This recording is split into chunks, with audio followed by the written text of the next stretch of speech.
Pada proyek ini saya membuat game ular sederhana berbasis WebSocket menggunakan JavaScript dan Node.js. Tujuan penggunaan WebSocket adalah agar data dapat dikirim dan diterima secara real-time antara pemain dan server, sehingga pergerakan pemain dapat langsung terlihat oleh semua pengguna yang terhubung.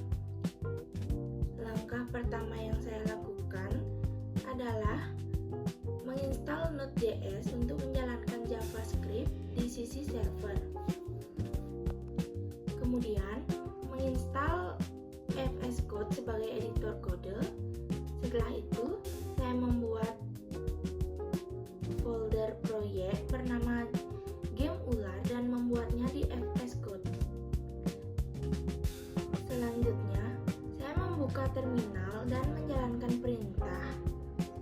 Perintahnya yaitu npm init min y untuk membuat file package .json yang berfungsi menyimpan informasi proyek dan daftar library yang digunakan. Setelah itu, saya menginstal library WebSocket dengan perintah npm install ws agar server dan browser dapat berkomunikasi secara real-time.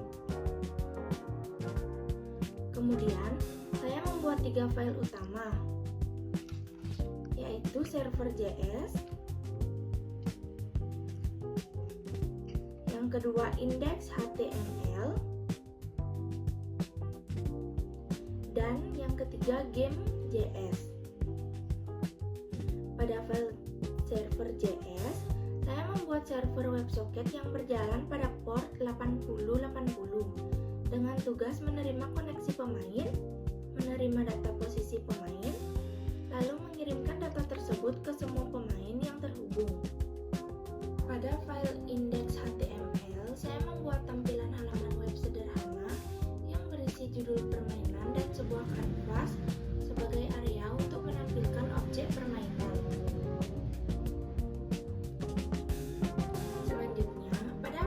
Game.js, saya membuat logika permainan dengan menghubungkan browser ke server WebSocket, menyimpan posisi pemain menggunakan variabel x dan y, mendeteksi tombol panah pada keyboard, mengubah posisi pemain saat tombol ditekan, lalu mengirim posisi terbaru ke server menggunakan format JSON. Ketika server menerima data tersebut, server akan meneruskannya kembali ke semua pemain yang terhubung. Browser kemudian menerima data melalui WebSocket dan menggambar posisi pemain pada kanvas menggunakan fungsi fill rect, sehingga kotak hijau dapat